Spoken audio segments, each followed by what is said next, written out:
Hello everyone, আসসালামু আলাইকুম। Welcome back to my channel. অনেক দিন ধরে আমি ভিডিও দিতে পারছি না। হঠাৎ করে আমার বাড়িতে ফোন আসে যে আমার শ্বশুর অ্যাক্সিডেন্ট করে, সেই জন্য আমি বাড়িতে চলে আসি। তো দেখেই বুঝতে পারছেন যে এটা কি পিঠা। অনেকে অনেক নামে চিনেন, কেউ পুলি পিঠা বলেন, আবার অনেকে কুশলি পিঠা বলেন। তো এই পিঠাটা কেমন হয়েছে সবাই আমাকে কমেন্ট করে জানাবেন। তো এই রেসিপিটাই আমি আজকে আপনাদের সঙ্গে শেয়ার করব।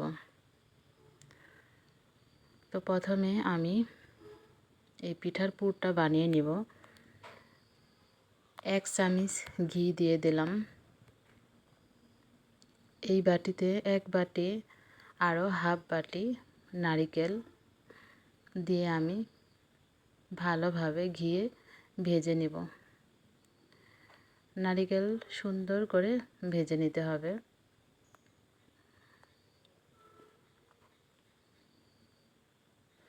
তো এই পিঠার পুর করব আমি খেজুরের গুড় দিয়ে। আর এই বাটিরেই হাফ বাটি গুড় দিয়ে দিলাম। এই গুড়টা আমি রেখেছিলাম ডিপ ফ্রিজে সংরক্ষণ করে। আপনারা চাইলেও ডিপ ফ্রিজে রেখে দিতে পারেন, ভালো থাকে, স্বাদে গন্ধে একই থাকে। আর এখানে আমি 3টা বড় সাইজের এলাচ ভেজে গুঁড়ো করে দিয়েছি। যখন হয়ে যাবে নামানোর আগ দিয়ে এই গুঁড়োটা দিয়ে নিতে হবে, তাহলে সুন্দর একটা ফ্লেভার আসে। তো হাত দিয়ে দেখবেন যেমন আঠালো হয়। এই সময় আমি নামিয়ে নিলাম। তো আমি রেখে দিলাম। এইখানে আমি আটার ডো করব। পানিটা বলক উঠে আসছে আর আমি সামান্য পরিমাণ সাদা তেল দিয়েছি আর চাউলের গুঁড়া দিয়ে দিলাম। সাদা তেল দেওয়ার কারণে আটাটা যখন আমি মথে নিব তখন হাতে লাগবে না, সুন্দর একটা সফট ডো হবে। তো অবশ্যই এভাবে সাদা তেল দিয়ে নেবেন। তো স্বাদ মতো লবণ দিয়েছি, দিয়ে আমি 10 মিনিটের মতো ঢাকা দিয়ে রেখেছি। তারপর এখন আমি ভালোভাবে মথে নিব। তো আমার মথা হয়ে গেছে। এই ডোটা যত সুন্দর করে মথে নেবেন পিঠাটা ততটাই সফট হবে, সুন্দর হবে, সাইডে ফেটে যাবে না, পিঠাটাও ফাটবে না। তো এখানে আমি বড় করে একটা রুটি বেলে নিব। একটা কুকি কাটারের সাহায্যে আমি এটা কেটে নিব। এইভাবে আমি কেটে নেব। যে রেগুলার রুটি যেভাবে বানানো হয় তার সাথে একটু মোটা করে বেলে আমি কেটে নিচ্ছি। বেশি মোটা করা যাবে না, তাহলে পিঠাগুলো ফেটে যাবে। তো সবগুলো আমি কেটে নিয়েছি। এবার আমি নারিকেলের পুর দিয়ে পিঠাটা বানাবো।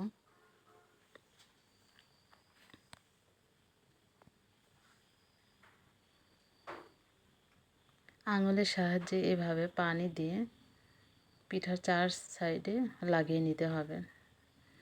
আর হাতে চাউলের গুঁড়া দিয়ে আমি এইভাবে পিঠার মুখটা আটকিয়ে দেব যেন খুলে না যায়। এইভাবে 2 আঙুলের সাহায্যে চেপে চেপে আটকিয়ে নিলাম। তো হাতে চাউলের গুঁড়া দিয়ে আমি আবার এখন একটু ডিজাইন করে নিব।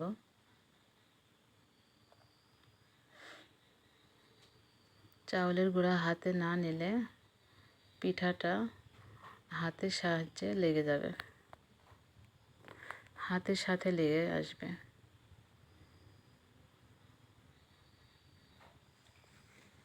তো এই পিঠাটা আমি তেলে ভাজবো না, ভাপে করব।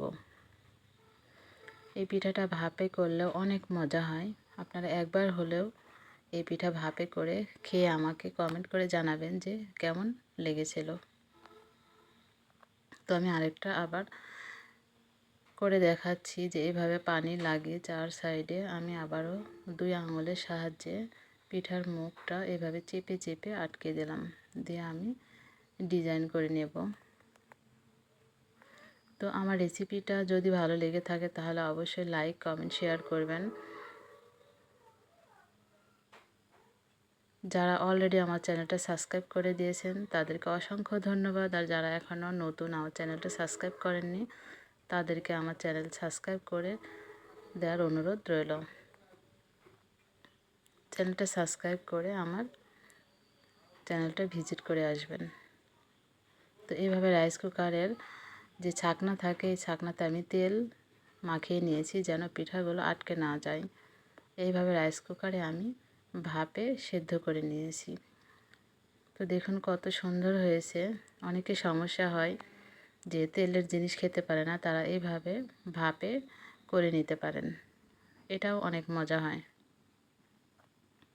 তো সবাই ভালো থাকবেন, সুস্থ থাকবেন, সবাই সবার জন্য দোয়া করবেন। তো আবার জানি না কবে ভিডিও দিতে পারবো, সেই পর্যন্ত সবাই ভালো থাকবেন, আমার জন্য দোয়া করবেন। আল্লাহ হাফেজ।